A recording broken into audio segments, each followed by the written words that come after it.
Hello, hello, hello, and welcome to Believe. That's BLEAV in Lions right here on the Believe Podcast Network. I am your host coming off another Victory Monday, the second of the season, and I am joined once again by a member of the 1991 Detroit Lions, the last Detroit Lions team to win a playoff game. Funnily enough, he was an all-pro in that 91 season, went on to play for the Browns, the Raiders, and the Minnesota Vikings. He of 197 NFL games, it's Jerry Reckin Ball. How's it going, Jerry? Oh, man, I'm great. How are you? I'm good. I'm happy to talk to you. I'm happy coming off a victory. It's a good time to be a Lions fan. Yeah. I tell you what, they look like a good team, this past, Sunday. And I'll tell you, it really surprised me. I didn't pick the Lions, and maybe that might have been the charm, right? you know. Maybe. But I tell you, they played some good football on both sides of the ball, for it being Arizona and stymieing, the quarterback and not really letting their offense get a good rhythm. Aaron Glenn had a great concept and a good approach. I tell you, kudos to them and Coach Campbell. Well, it's almost like Jerry had the reverse jinx. You said that they were going to lose by 21. 21. I said that. I did. I did. So Cardinals, I guess they heard that and used it as motivation and like the hell with ball. and the Cardinals, they were favored by 13 by our friends over on betonline.ag. They score 12 points. They don't even get to 13 on the day. Yeah. And really I should have given Aaron more credit that he truly understands football. But I tell you, again, they played a great game. I can't knock. There's a couple of plays here and there, but overall, they played winning percentage football, and what that means is that they won more plays than they lost. And you can always go back, and there's always flaws in plays that you would like to have back, but that was a complete football game, it felt like. From start to finish, it was fun to be a Lions fan. Yeah. And Jared had a lot of confidence, and you could see it if you look at how he played, how his feet were set when he was throwing. He was more comfortable than I've seen him all year, tell you the truth. So I whatever it was they tapped into, that's where they need to keep that level of connectivity, stay in that because they literally look like a good football team. And I also make another observation, the Lions have played good ball all year here and there. And then sometimes they just fell off the cliff. Some of it was coaching though. So I don't really just put it all on the players, but I will say that for it being December, he's got his team on an incline at the end of the season, which means that if they would have been in playoff contention, they could hit a rhythm that take them into a playoff run. So now what they have to do is take care of the first part of the season.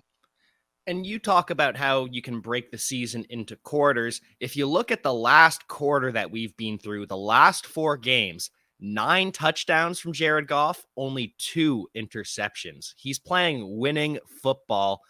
Lions are 2-1 over their last 3 games, 2-1 over their last 5, and hopefully, if you've been betting on the Lions, you've been using betonline.ag because they are back and better than ever with a new web interface for the rest of the NBA season, with more props, odds, and lines than ever before. BetOnline remains your number 1 spot for all the basketball and football action this season. So head to the new updated desktop or mobile website to sign up today and receive your 50% welcome bonus with your first deposit. Just use our promo code BELIEVE50 to receive your bonus. That's BLEAV 50. From basketball, football, NHL, boxing, and UFC, right to your favorite Vegas casino games, don't wait to take advantage of all the amazing offers available for the 2021 and 2022 seasons. Bet online is the fastest and easiest way to bet all your favorite sports. Bet online where the game starts. And after this game started and ended, I think Dan Campbell has sealed his future with the Lions for at least another year. Yeah, I think the one thing that the organization has done, they've hooked themselves to Dan Campbell, and that's the direction they want to go. I actually they did an interview with Chris with ESPN, and it kind of spoke to his role, and he was actually offered the general manager job, he said. Really? Yeah, he was offered an opportunity to interview for the general manager's job, and he turned it down and told him he wasn't qualified, but he would help. Roy Woods made the overture. And then, but in his role and the things that were decided, he was very instrumental in those guys. And I think the one thing that they're allowing Chris to do is set kind of the paradigm shift of what they have decided. This is who we want to be as an organization. And Dan is one of the guys that Dan actually, Chris was very involved in that hire. That was said. That was an article that was specifically talking about Chris's role. And they actually broke down exactly what he's doing. He spoke to it. He sits down with the owner, GM, and coach every Tuesday, to talk about the previous week. So the good thing is that they have a football mind in there. So yes, I do believe Coach Campbell is safe, because in order to really make this, you got to commit and you got to take the lumps with it. And that's just part of where they are now. And I think if they can get all of the right pieces and stuff and play at least at the level Coach Campbell talks about, the Lions can definitely be a playoff team next year. But again, they have given a vote of confidence in the progress of where they're trying to go.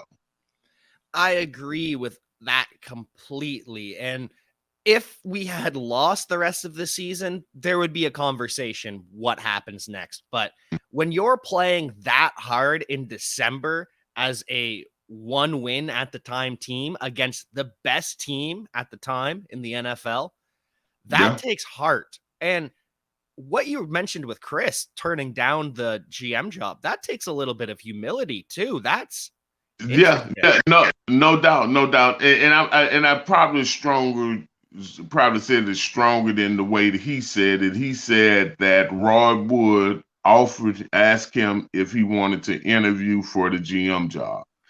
To me, going to him that way, they had decided to make him GM if he wanted that. Yeah. And the likelihood of that is because of the simple fact that even after he turned it down, he still had that role dealing and working directly with the owner, Roy Woods, head coach, and GM. He's still at that level. So why wouldn't he be the GM? You know what I mean? If they're offering him, because if he turned around and helped them pick the very people, then he just acted as the GM. Exactly. It's very much, it sounds a lot like John Elway in Denver, where it was, he took the GM job. Now he's been moved to the front office, but it sounds like he's the guy. They love him. They trust him. They're going to go with him. That is a fact. Everything that you said, they love Chris Spielman, and Chris has been good for the organization, in the way that they, wanted him. And, it's clear, and it's clear. I mean, real clear. It is. It really is. And we have a clear direction for the Lions going forward now, which is just a nice thing coming off the Matt Patricia era. So I'm excited. But before we start talking about the rest of the stuff, I gotta know, does anyone win any fragrances, any awards from this past week? Hey, listen, the whole team, should actually get. I think the fragrance, man. You know what? I didn't have the bottle with me, but we gonna bring it to the top shelf. I've told Woo! you before. There's different levels. It's more affordable. Then there's the designer stuff. With all the name brand. But I'm gonna go with a niche type fragrance and stuff, and we gonna call them Baccarat Rouge 540 Ooh. by Mason Kirkjohn. About $400 a bottle. After a They win were like smelling that, good. They were smelling good. they were. They deserve it. They deserve all $400 of that beautiful smelling bottle. Yep. And talking about players who deserve a little something, the Pro Bowl was announced last night. And during your time in the NFL, the Pro Bowl was voted on by the coaches, the GMs, the players. Now we have the fan vote. And I think it's nice to include the fans, but when it comes to certain positions, they have no idea what they're talking about. At all. At all. At all. And Yeah. when you look at it, 0 Detroit Lions made the Pro Bowl, which feels like a crime. DeAndre Swift, not a Pro Bowler? That's illegal. Well, but when you look at the entirety of the season, he being in and out and stuff, one of the things about, the Pro Bowl, well, it becomes a popularity contest with the fans, right? Yeah. So if all the fans are not a DeAndre Swift fan, they're not going to vote for him. They're going to probably vote for their team running back, but they're going to observe what other backs out there doing it. So when you look at, how it was when we came through, it was only voted by the players, personnel, and coaches, which, is taking a professional perspective, people that is in the business, in the trade, understand what they're looking at, also comparing it to other players to know what he does that makes him more exceptional than this guy. Whereas now, and you have no fan vote. So that when the players and that system was in place, this is when the NFL was putting the very best players forward.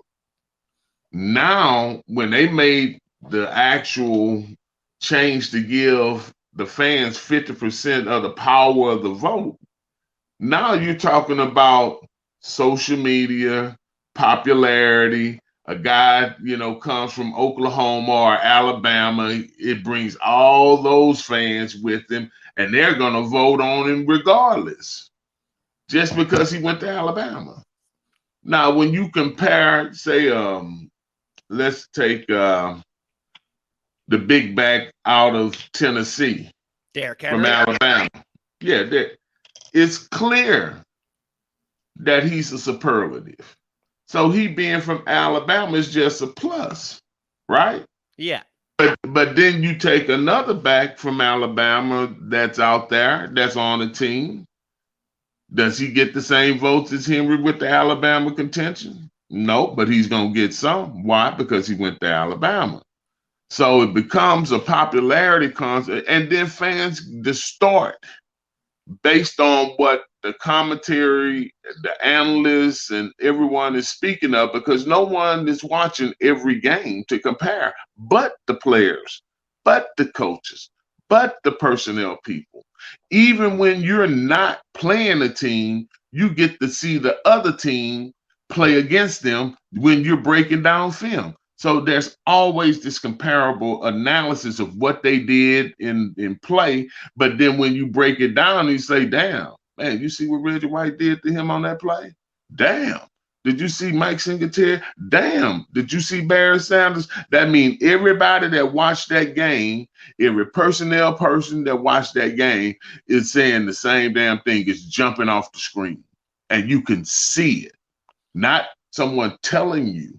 And the television perspective, until they actually go to slow-mo, you don't really understand strategy. Now, when you see slow motion, now you see the games of the interior lineman. You see the linebacker where his eyes were looking back at the quarterback, seeing where he's looking. That's when you see that. But when you look at it at game speed, you don't see that. And from the game angle, too. I love the all-22 where you get to see from behind the play and the one-on-one matchups on the defensive line. It's a thing of beauty. It's a war down there. It really is. And it's, the behind view is getting everybody in the box. That means the linebackers and the linemen, right? Yeah.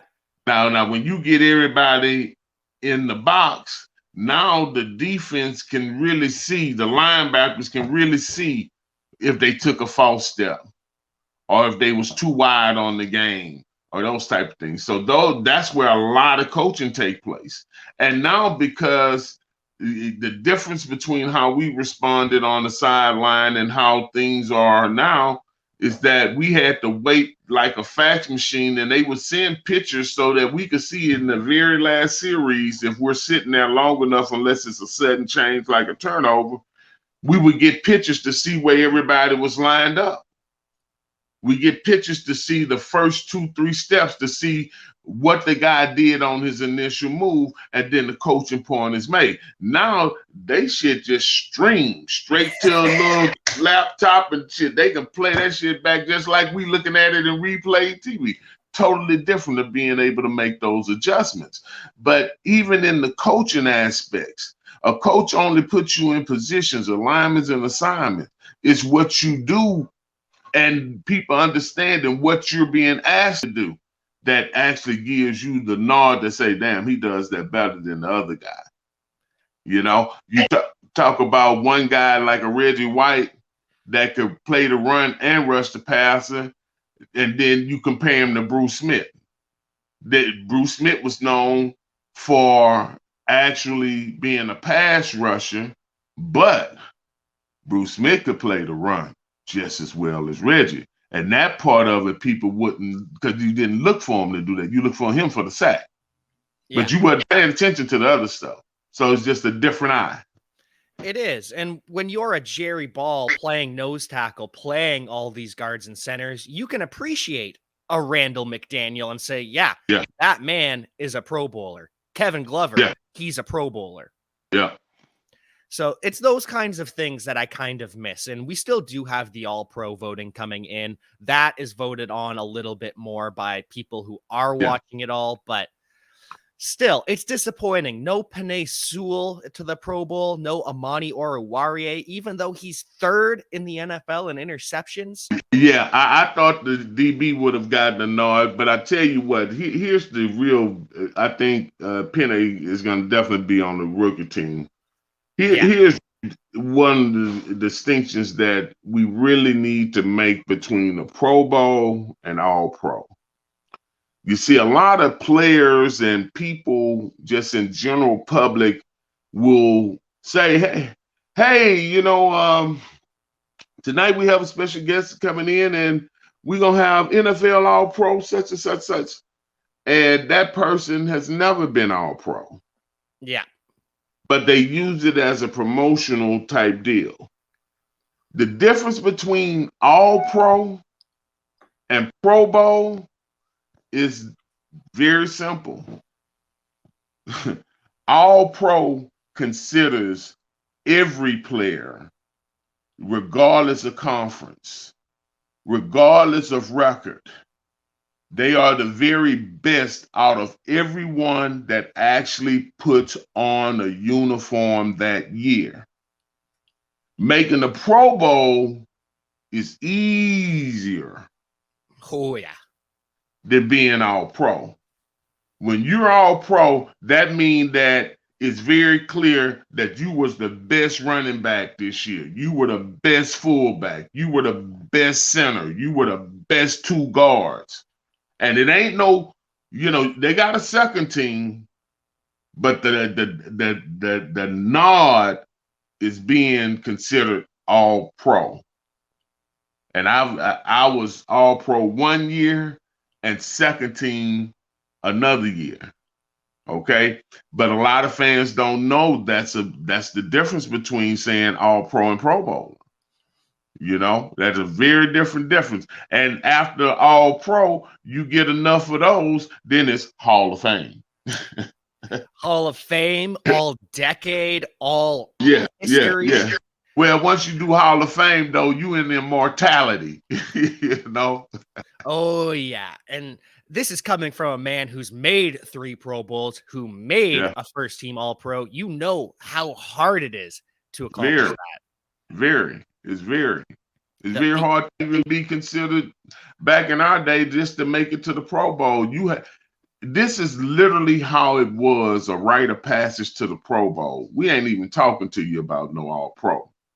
First thing you have to do is show everybody that consistently you are that guy.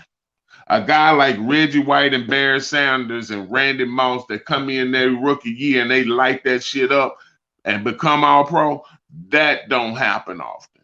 No. I don't care who you pull out. Some of those players became all pros as they perfected and as the league seen those guys consistently perform at the highest level. At the Pro Bowl level, shit, you had to do it 2 years in a row before you would even get a vote from most players. Be like, well, he a rookie, he don't know shit. Really? Come back to, yeah, no, it wasn't no. That's why you couldn't just walk and say, hey, I want to be a Pro Bowler and, and your team will that shit for you. No, you back in those days, the players, personnel, GM, and coaches voted, but the players have the most votes. So it was the players saying who was the best player. You get what I'm saying? The other people vote, but the players have the overwhelming vote during those days on who was in the Pro Bowl. And what would be crazy sometimes is that you might have a guy that didn't make the Pro Bowl, but he might be on second, third team all pro. Yep. Because it's not that he didn't have a good year. Is that, hell, Jerry Rice, Randy Moss, Chris Carter had better year. But for what that guy did for his team, he made just as big of impact. Isaac Bruce, as an example. See what I'm saying? Yeah. There's all these little ins and out of the voting process and who makes it and why. And it's interesting. There's a lot of moving parts. It is now. It's even more now, but back in those days, it was kind of clear cut. They come in with the sheet, you vote, and in some places, like you would have like the offensive line, they sit there and they tell us, hey, he was better than him. He was better than him. Who did y'all pick for defensive tackle? And then what happens is, shit, the guys that we play with on our team, if they tell us that's the guy, then that's who we vote for. That's the other thing. That. Yeah. That makes a lot more sense. Yeah. That so when we saying players decided, no, really. Yeah. That's how that process went. They give you the sheet, and some people, and we sit there just like you. If everybody had to fill in their forms before they seen the doctor, that's what it looked like in the room. Everybody's filling out shit. Hey, who safety man? Who did y'all look at, Randy? or such and such, and then they'll debate it openly. Those conversations would have been fascinating to sit in, just a debate over the merits of different players. And the player still has the right to vote for who he wants. But it's open so that you understand, okay, we don't play offense, so we don't get to see that perspective. But hey, Lomas, who's the best DN this year in the NFC that you went against?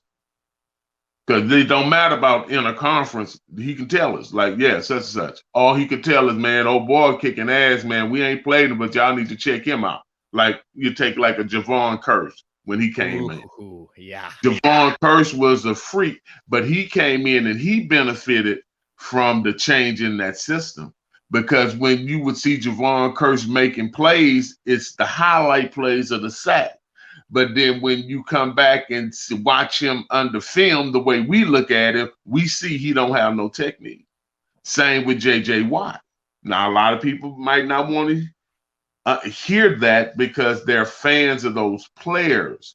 But when we go into the technical aspects of looking at what one does well and what he does good, you'll see that Javon didn't have technique as his strong point. J.J. Watt did not have technique as his strong points. And what that means is that they have struggles when the blocker gets on them, getting them off. Yeah. But you wouldn't see that because you only get the highlight of him making the sack. And that gives him his push. But if you and listen, and I ain't trying to be critical of that game, but as an example, like when I'm looking at it on TV, I could see it.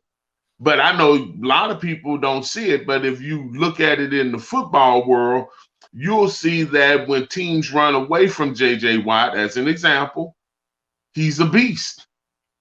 But when you run directly at him, he's like a top spinning because his technique is not well enough where he can defeat the man, that he ends up still trying to hit the gap through the man, and the man body's already on him. So now they just turning him, and he's turning like a top, and they running directly at him.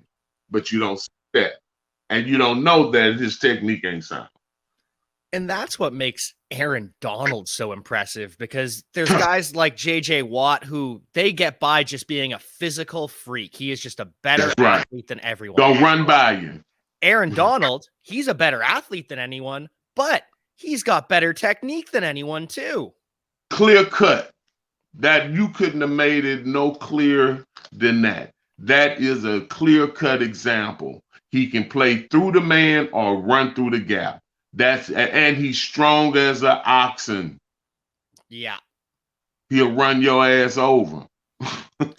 And that's what I think personally, correct me if I'm wrong, but that is what leads to longevity in your career on the interior defensive line, because those physical gifts fade. The technique does not. That's correct. I can tell you point blank, the time that I came back and played after retiring and sitting on the couch all off season, never running, literally went from the last game of the season, didn't work out till the fourth game of the next season is when I went back to play. And I was so out of shape, I was like asking my damn self, boy, what are you doing out here? But when I would get over that center, it was my technique that would allow me to still be able to play at the level of the pro level until I could get in shape. It wasn't that I was in physical shape, it's that I had technique. And my technique of being able to plug the hole didn't call for me being athletic like Johnny or J.J. Watt, let's say. It called for me to hold the point of attack so that they can't run up the middle, and I did that with technique. And that's what made it. And that allowed me to play and extend 3 more years on a career. It wasn't because I was the same Jerry Ball in 91. It was the technique that other than being like a player coach on some teams, because I can say that, and some of my teammates that wasn't in the meeting rooms wouldn't understand it, but I would go up there on Sundays, not Sundays, on Tuesdays, and sit with the coaches and break down film.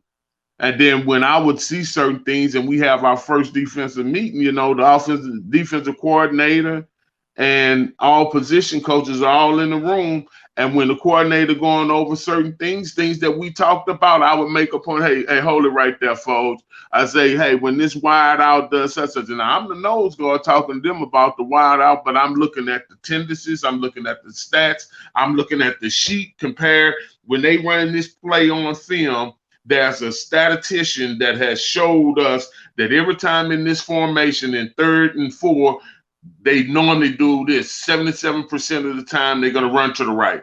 Or it might be, hey, at this point when they got this formation, and what I'm doing is I'm matching the formation with the actual thing we're seeing on film, but I'm showing the differences. Whereas, hey, look, hey, DBs, if you see this tackle come up and he look inside and never look outside, this is when they go that way. Because as a lineman, I'm looking at what the guy does when they coming up to run the ball, what his splits are in between each player. Sometimes you might see the guard and tackle got a tight split, and between the guard and the center is a wide split.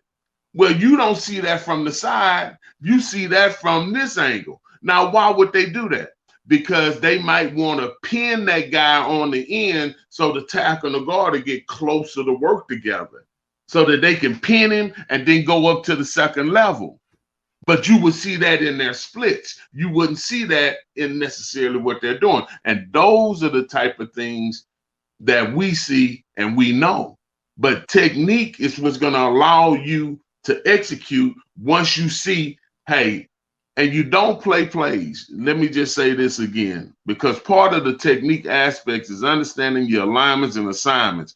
But once you have this information from the tendencies or the probabilities of what they do in certain situations, it's kind of like if they come out with a goal line offense, you don't need to be in prevent defense, right?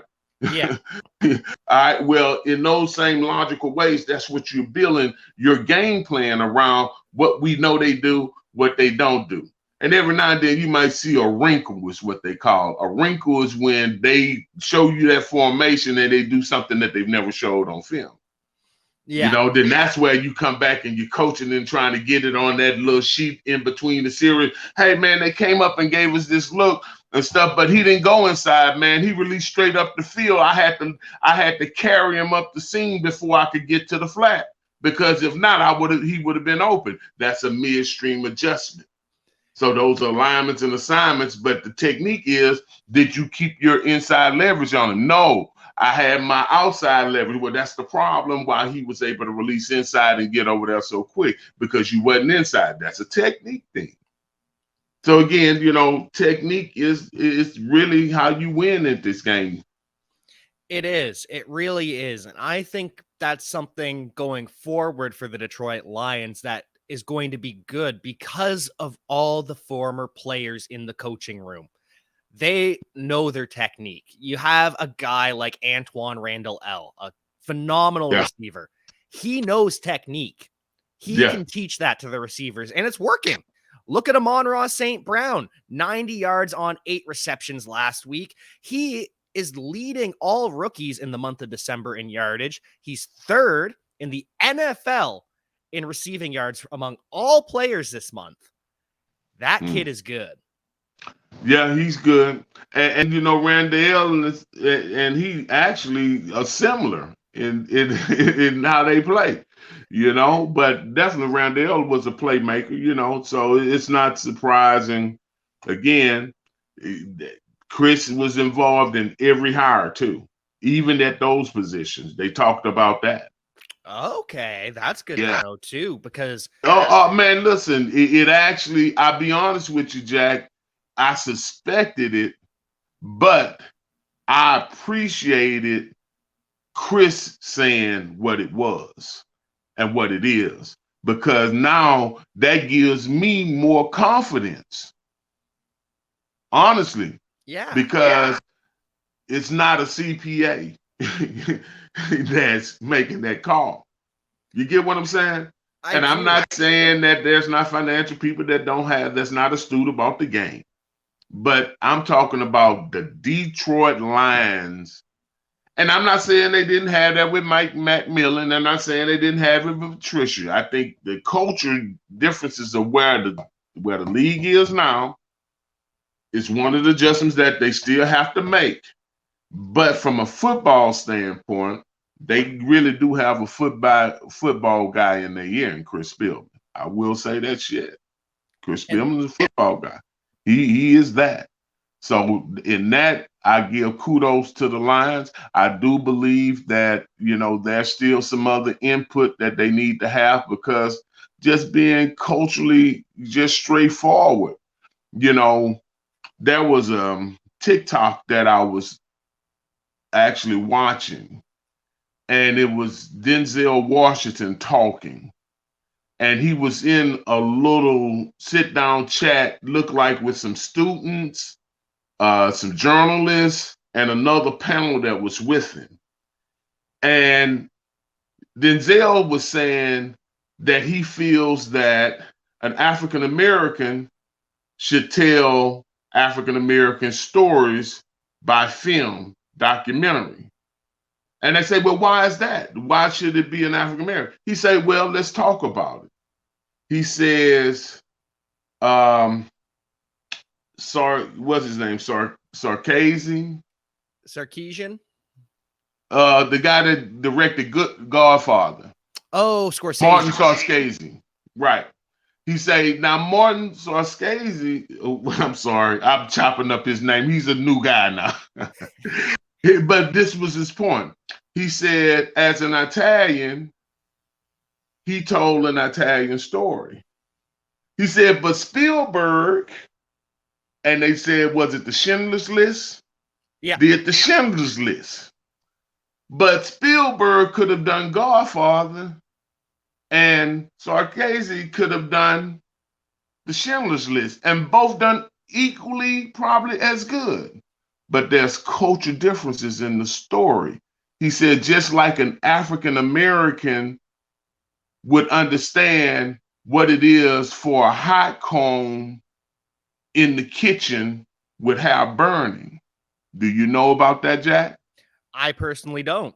I would exactly. be useless in that. Called, right, and that's what he was saying, is that there are culturally things that we do as African Americans that you guys have that other cultures don't understand. Okay, but that's a way that African American women straighten their hair if they're not using chemicals. They use a hot comb, which is like a metal comb that they put in flames, heat it up, and they straighten the hair if they're not using chemicals. Now, I'm telling you that, right? And it's giving you a perspective, even though you've lived for decades. Okay? You don't know that part.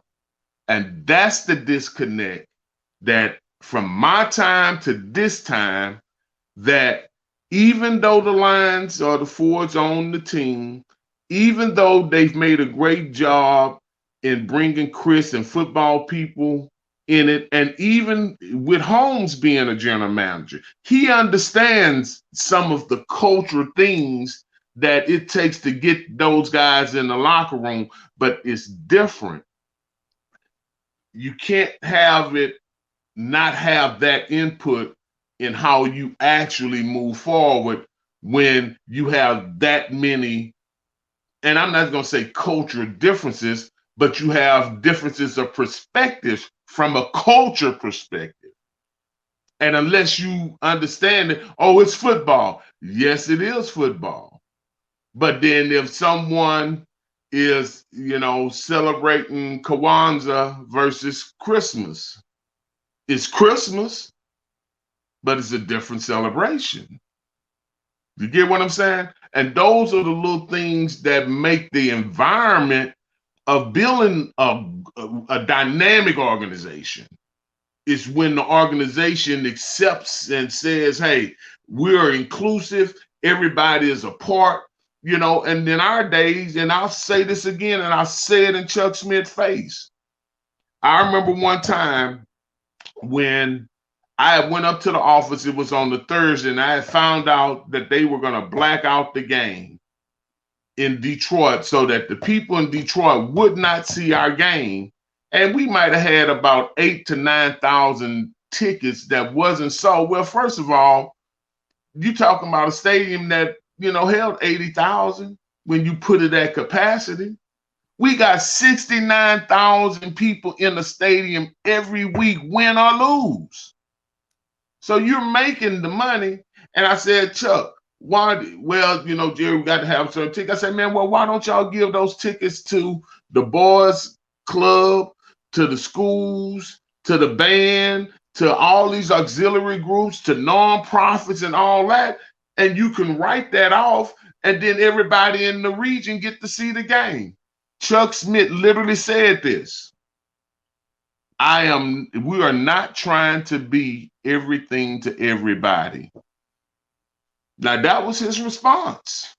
Wow. Now, from an organization standpoint, to have a guy make that type of statement, but then when the community of Detroit is predominantly Black, what do you mean? But now you're down in the city of Detroit. The same people that you said you wasn't trying to be everything to everybody, now you got your organization parked downtown.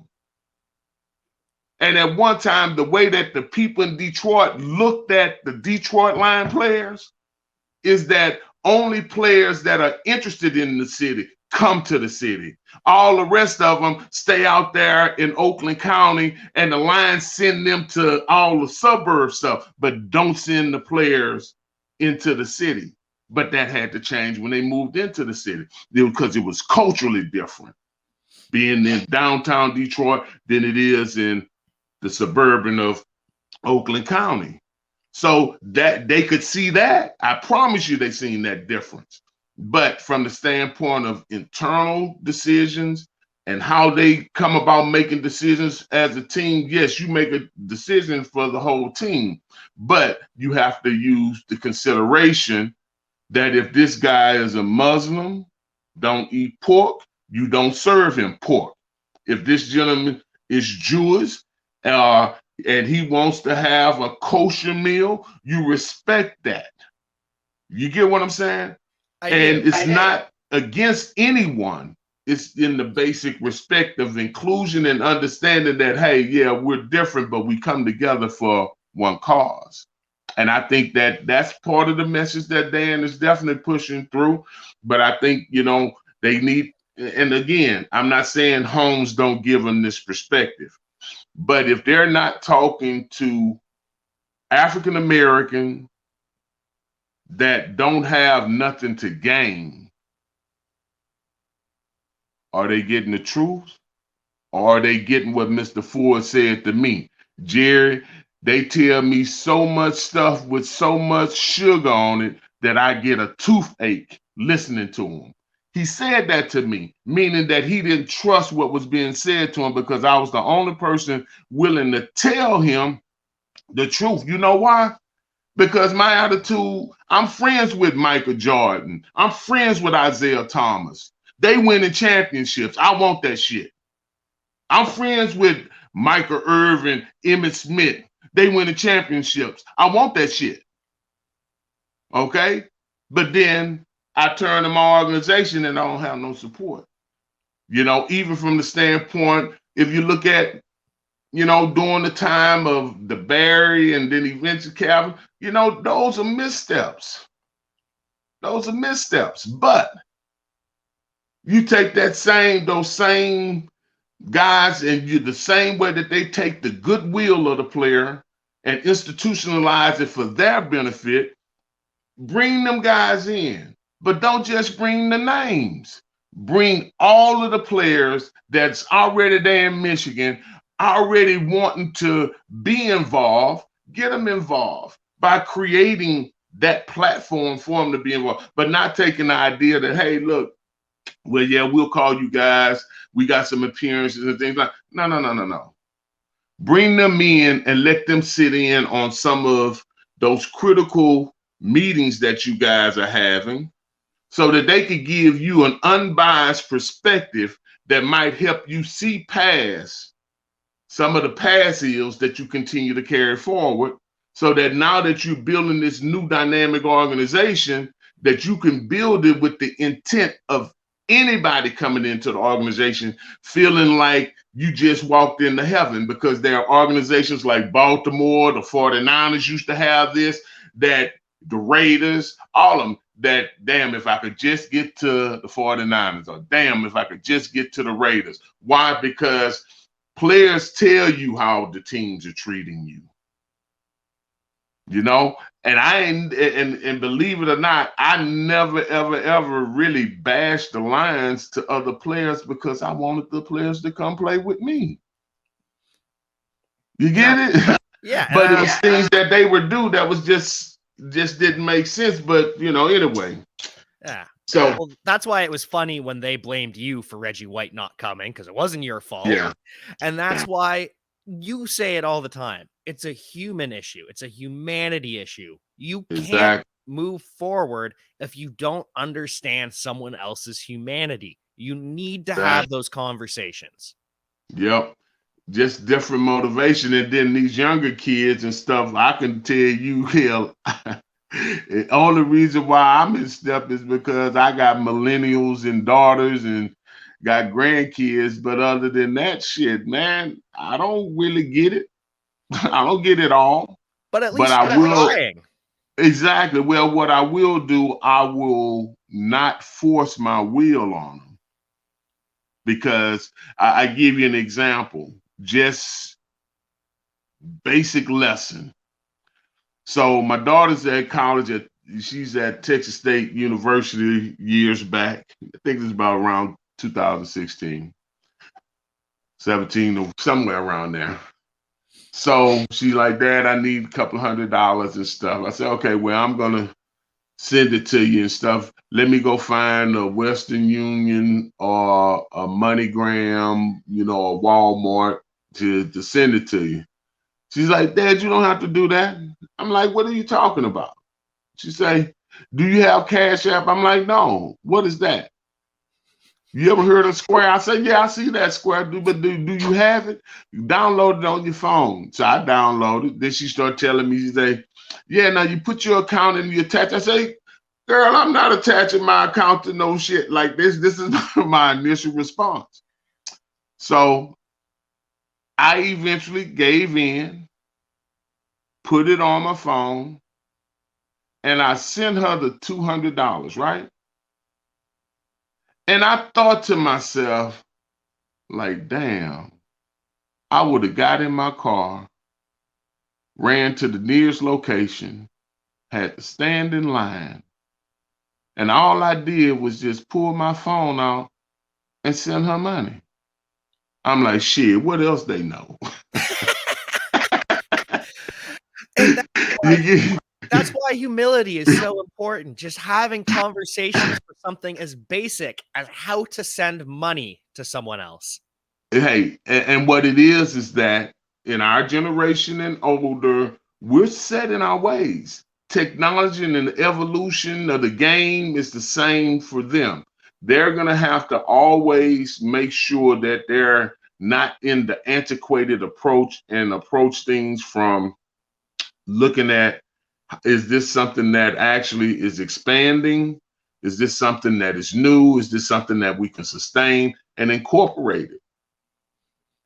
And I like to think that we are heading in that direction where those conversations are happening more and more. I'll have to be proven right. We'll have to see that. But like you talked about, the transparency from Chris Spielman in that interview, that is a first step. That is something I like to see. And hopefully you talk about not wanting to impose your will and impose your ways on other people. But when it comes to football, we're hoping the Lions can impose their will, impose their way on the Falcons this Sunday. Yep. What do you think about this Falcons team? Well, the Falcons have been in some interesting situations themselves this past year, with their receiver, the big boy, and, just them trying to get back to where they were, I guess, about 3 years ago. To me, they were very close. They were playing some good football a few years ago when they had those two backs. Devonta Freeman and Tevin Coleman with Kyle Shanahan calling the plays. Yeah, and then they had the guy, was it Devonta Freeman? Yeah. Yeah, they around that time when they were running them two backs, man, I thought they were going to turn the corner because they had the receiver. Their quarterback was pretty decent, but they kind of unraveled themselves, look like. And I don't know if it's an age thing because I don't know exactly where they were in their career, but I would tell you that the Falcons they have a good base to build on, but do I look at them as a superlative team? No. That's exactly it. They have a good base, but there's a lot of weak points due to they fired the GM, they fired the head coach. It's a whole new organization. It takes time to rebuild. The Lions are a case study for that. This whole year has been a undoing of the past, rebuilding. The Falcons kind of hedged. They said, we're going to stay the course and hopefully win some games. And it didn't really work for them this year. No. I think, when you look at Dan Campbell hasn't been on the job a year when you really put it to a clock. And that's wild to think about. Yeah.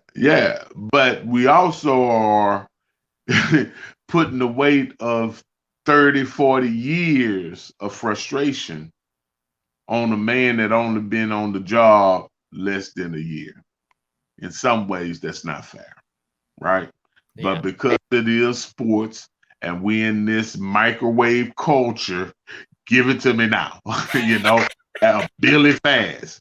We don't have the patience that the fans used to have in the past, where they knew that any coach that would be hired would get literally 3 years to build his team. 4th year, he got the show, or normally that's when the team gonna get rid. They will give you at least 3 to 4 years to get it going in the right direction. Now you got to go right now. Now, if Campbell is at this point next year, then you can't. We're not going to be able to salvage our perspective of his performance. Yeah. But I think where the Falcons are and the Lions, they similar, but time-wise, and what you talk about, assuming with both teams, new personnel, which might not be the philosophy you want to run. And a lot of that, discussion happens with the owner because, when you go on and sit down and talk with an owner and you go in and you tell them, say, hey, yeah, I know we got Barry Sanders, but I want to throw the ball. That was Mouse Davis. Think about that. Yeah. Here's Mouse Davis, June Jones come in. We're going to run and shoot. And, man, we would light their ass up because Barry, a fullback in front of Barry, in some cases was really an impediment because it didn't allow him to really move because he had to follow the fullback. Now, sometimes it was good when you playing against the Bears so that you can put a fullback on Singletary. But for the most part, when you're building a team, you're looking at what you do well. And typically you try to hire a coach that has a similar ideology that would fit the personnel you have. But in some cases, just depending on what they're doing, man, you could be upside down and you actually are having to work with not the most optimal personnel, but, this little placeholder type situation. And I really believe with injuries and with the situation with the Lions that Dan Campbell really has kept it together with some glue and paper clips because he have a lot of And listen, gents, I'm not saying you're not a pro. I'm not saying that you're not good enough to play in the NFL. Clearly, you are, gentlemen, because you're there. But sometimes, personnel wise, you're not a good fit. So sometimes you guys, or even myself, could have been a placeholder. But everywhere I went, I was a starter.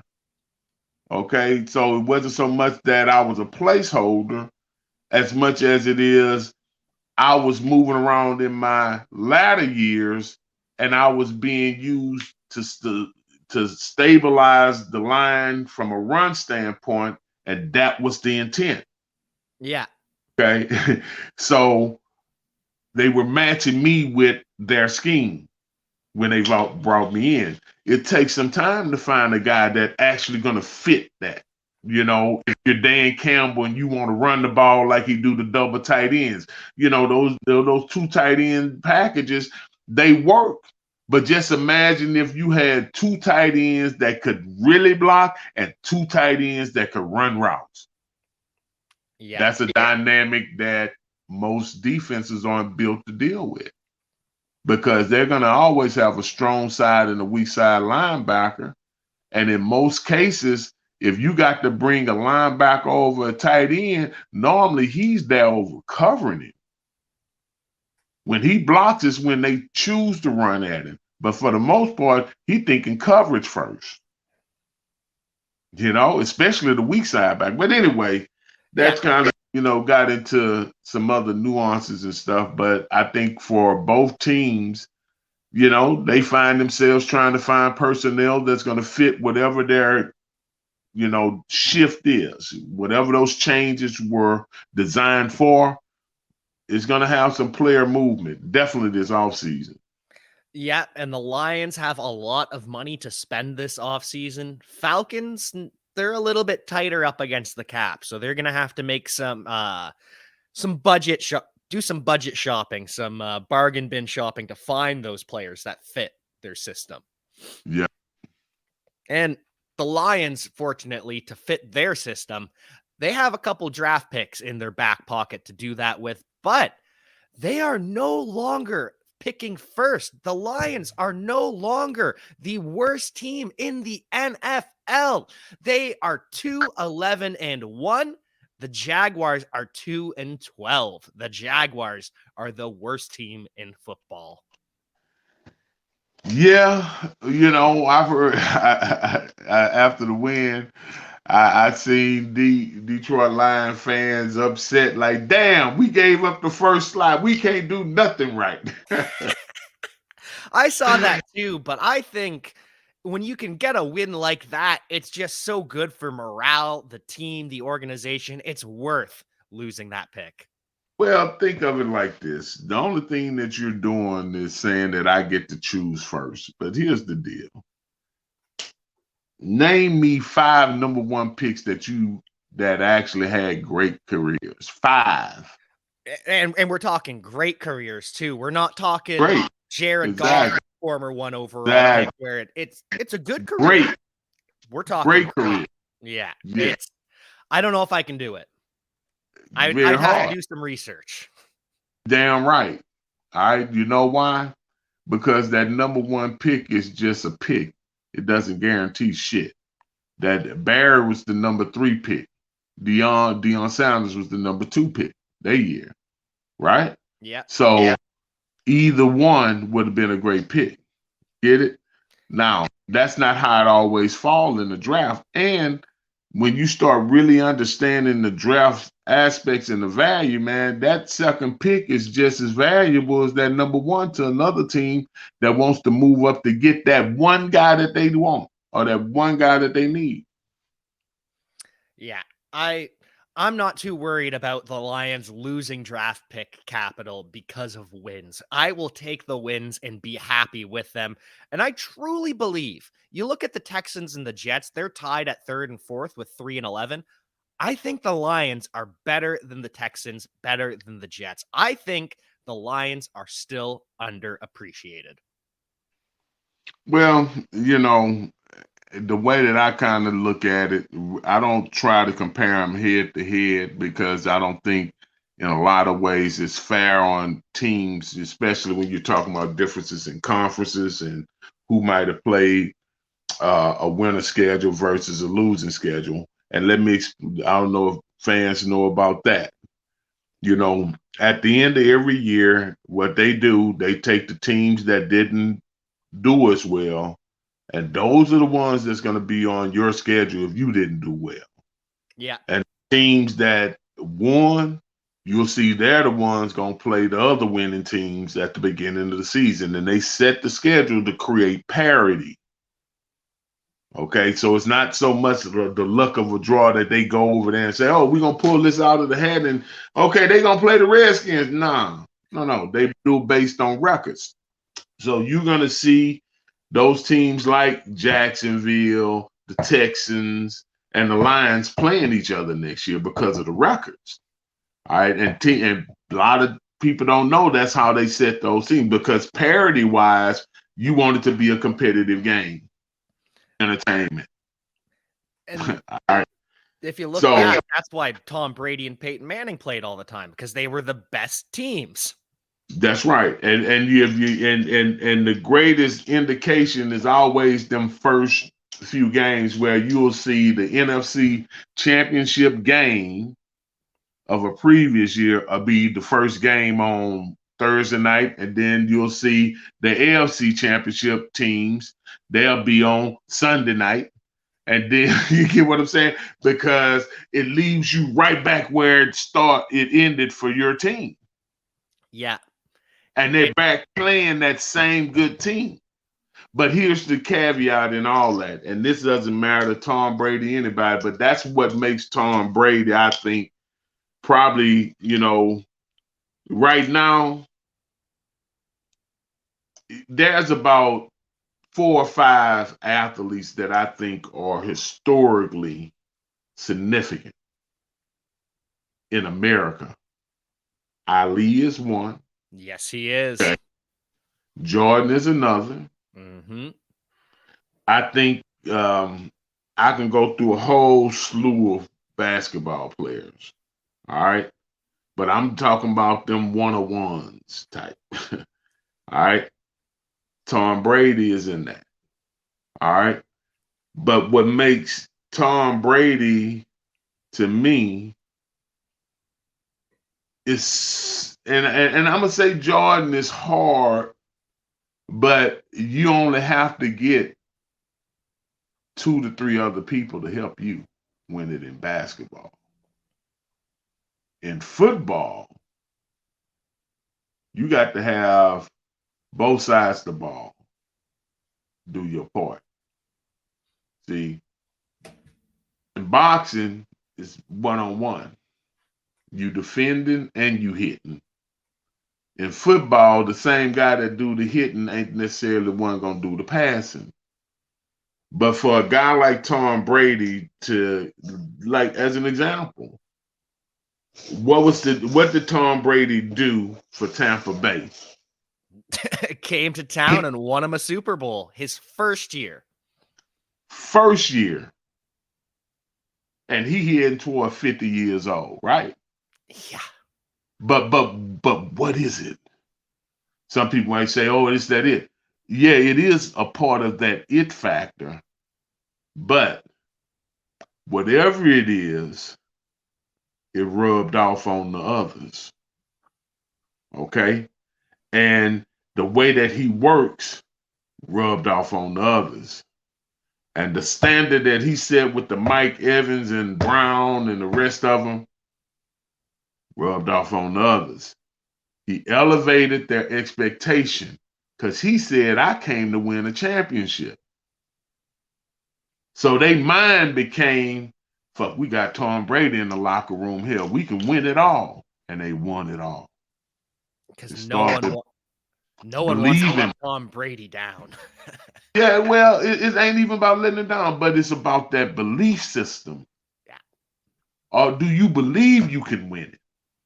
Okay? So it's just as important every year that a team come back and establish it that we are here to win the championship. We ain't here just to get goddamn better. And it has to be championship talk.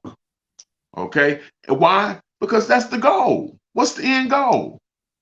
To win it all. All right. So when we're talking about some of the things that we see in our team, the Lions, or talking about the Falcons, everybody should have the same target, even though you got a different approach. Win it all. But a number one draft pick does not guarantee any of that shit. No, it does Any not. Yeah. So, Yeah. so I just say, here's Tom Brady being what I'd say is definitely in the top 5 of my athletes that played any sport. And what round did he get drafted in? The 7th? 6. The 6th? How many quarterbacks drafted before him? He wasn't the number one pick, but he damn sure the number one quarterback to ever do it. That's why the pick don't guarantee shit. I think there were double-digit quarterbacks taken ahead of Tom. That is Exactly. absurd. And also notice this.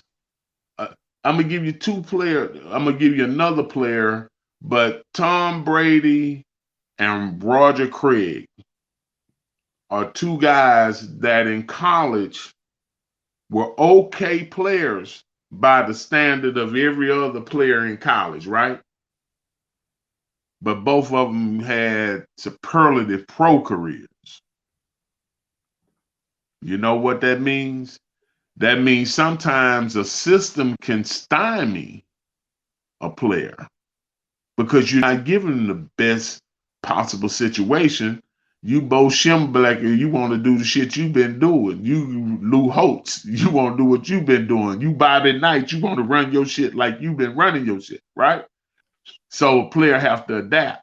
But then you go to a system or a team where the system pick you on based on what they see you don't do. Very efficient, don't give up the ball, makes the right decisions, don't get rattled when hit.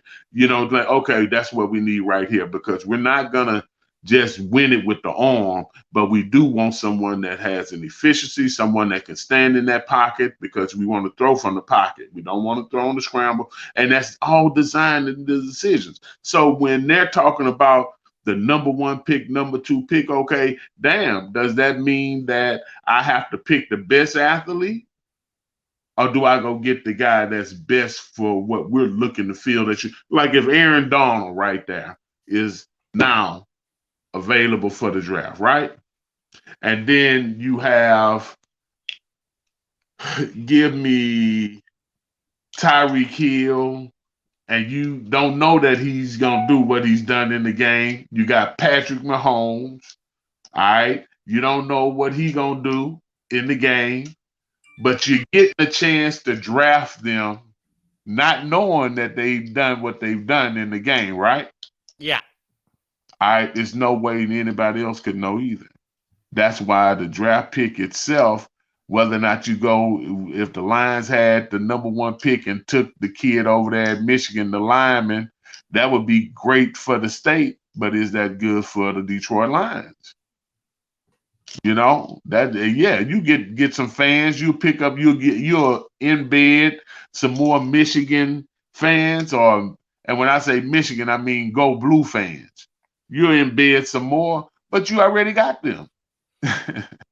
You get what I'm saying? Now, so are we going to play it from the standpoint of the fanfare for the draft, or are we going to go get the best players? And the way that Chris and those guys are talking, or the way that it's been said, they're looking for the best player. So it don't matter what draft pick. It does if you want to go get a certain guy that you say, hey, we want this guy. Well, of course, the earlier you pick, the more chances you have get it. You know, so they still in a great position. As long as if they picking in that top 10, you got teams calling their ass as trying to get that pick, right? And that's when you look on another team and you look at the players, hey, look, okay, yeah, we'll swap the pick, but we want him. We want him because that might be that guy that's backing up Drew Bledsoe that becomes Tom Brady. And that's why I'm so excited about Brad Holmes, because he's that guy that's always churning, researching. He is He that dude. that and listen, and like I've said before, I'm a African American man that is very proud of my people, my culture, even in spite of the tribulation, because what it says is that we have a sustaining will that will never die. Because, as an example, we keep achieving new heights. So when they made him GM, that really did make me feel good because here was a guy that had proven himself in the ranks, and they didn't really look at, I hope it wasn't color, but they hired a good man that could do that job. You know, so on one hand, I'm proud because of that. And on the other hand, I'm proud because that dude really do scout and he really do go find those players and he can do the job. So in that way, we got a win, a double hit for both of them. One, it's an African American getting a chance to lead an organization, and two, he's a man that's built one and it's proven that he does the work. Double win for the Lions with the hire of Brad Holmes, and I think Yeah. it'll be more wins down the road with what he builds, because we believe in Brad Holmes. We believe in the Detroit Lions. Do we Yeah. believe in them on Sunday, though, against the Falcons? Our friends at Bet Online have the Falcons as 5.5-point favorites. This is what I'm going to do. You know where my heart is, but I'm going to pick the damn Falcons so that we can have that charm like last week. So I'm going to take the Falcons by 7, even though it's not really high. Well, if you're But taking I'm going to say it on record. We got the Falcons for a Lions win next week. This week. Not next week. Well, if you're saying the Falcons are going to win by 7, based on last week, Falcons are only going to score 6 points. So I'll take it. Hey, let me tell you something. Honestly, I believe that the Lions are the better team at this point. Right now at the season, I think they are the better team. And, I don't know, is Swift going to be back? He's at practice this week, so there's a chance. Well, but again, I tell you, man, both them damn Reynolds played last week, man. Both the Reynolds played, and I really hope that they bring both Reynolds back in an active role early in the season next year. Because Reynolds, and then they get the other guys back, man, they could have a nice little core. It might not be the elitists, but the one damn thing you're going to have to do, you're going to have to cover everybody, because you got number 11, number 14, Reynolds, and I apologize for not remembering the names. I know we've been the whole season, but, shit, honestly, I don't be remembering things to a lot of details, but I remember the numbers because I got a photographic memory more so than just getting every one of those names. But just those 3 guys, and then you bring those guys that got hurt. Ooh. That's a nice core. And then you start talking about Reynolds, the running back, with Swift and Williams. Now they're gonna have to make a real decision on Williams, though, because honestly, I'm not saying you don't fit Williams, but I will say the time that you've been in the game, you've been productive. But Reynolds in the game as a backup has proven to be not only more exciting, but he is also seemed to have kind of the same effect as Swift, because he can get in and out of that backfield for routes and things like that. But the offense runs different. It runs different. It looks a lot quicker, at the point of attack. It just looks quicker. And I don't know if it was just this week, but we seen the week before how well he ran the ball. But I tell you, man, that's a gem. It You know, is. and again, Brad, Holmes again. Yeah. Just to think that you got a starter, literally, that kid could start on another team, on your practice squad. That shit there is live. I ain't bullshit. Look, I remember, and I don't mean to change subject, but it's the same thing. So in '92, I'm actually on the Browns team, and we got a great team, right? Now on our defense, let me tell you the people that's on our defense. It's Everson Walls, cornerback. Terry Taylor, cornerback, #1 draft pick. Eric Turner, safety, UCLA, #1 draft pick, and Pro Bowl. And Stephon Moore from Mississippi. This boy here, when I tell you he'll knock you in the dirt, he'll knock you in the dirt. Then inside linebacker, we had Mike Johnson and the young kid named Caldwell that ended up going to play for the Eagles and starting all those years. Clay Matthews Sr., outside linebacker, Anthony Pleasant, Rob Burnett, Micah Dean Perry, and myself, right? Studs. So Studs all around. no, honestly, Bill Belichick had put a fucking real defense together. He put Pepper Johnson also was the linebacker. So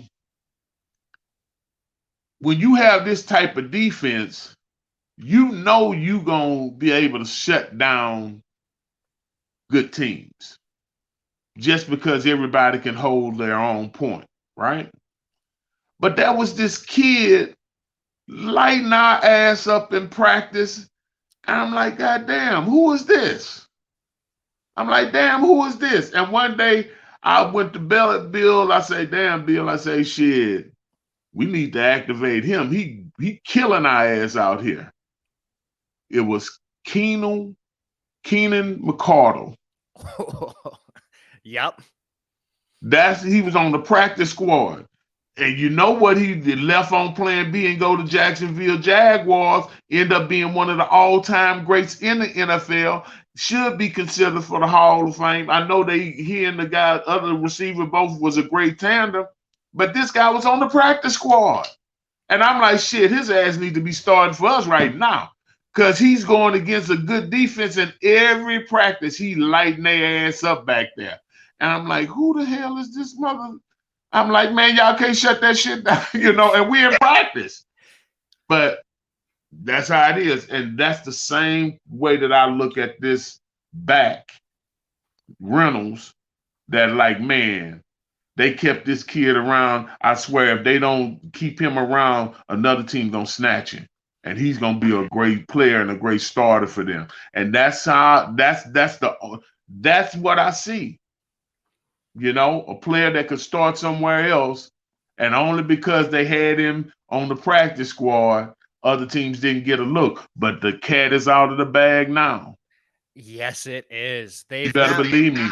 Shit, there's a lot of teams don't have no back like that. That want one that can move and hit them holes that quick.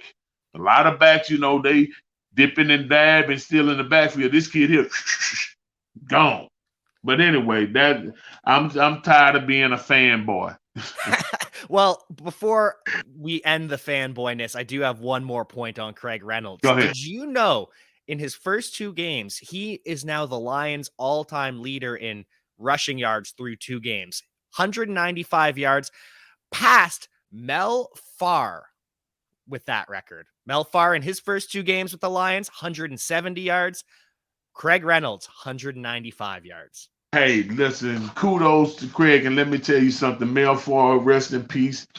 Mel Farr and my dad and mother were friends in high school. And this is no lie. So one day and when I say friends all their life, even now, our families are very close. The Farr family and my mom's family and the Balls, we're like this, right? Family. Right? If you look on the back of my card, it'll say cousin to Mel Farr, right? So My father was Mel's best friend. It was Mel for Warren Wells, who played with the Raiders, and my dad. Now, my dad was a good back, but he went to the military instead of going to college. He had my older sister. But Mel Farr came in one day. We at his house one summer, and he said, "Boy, you don't even know you the reason that you here." And I'm like, "Man, what are you talking about?" And stuff. And he say, "I ain't talking about the Detroit Lions. I'm talking about you walking the earth." I'm like, "What you mean?" He say, "Boy, I'm the one put your mom and your daddy together."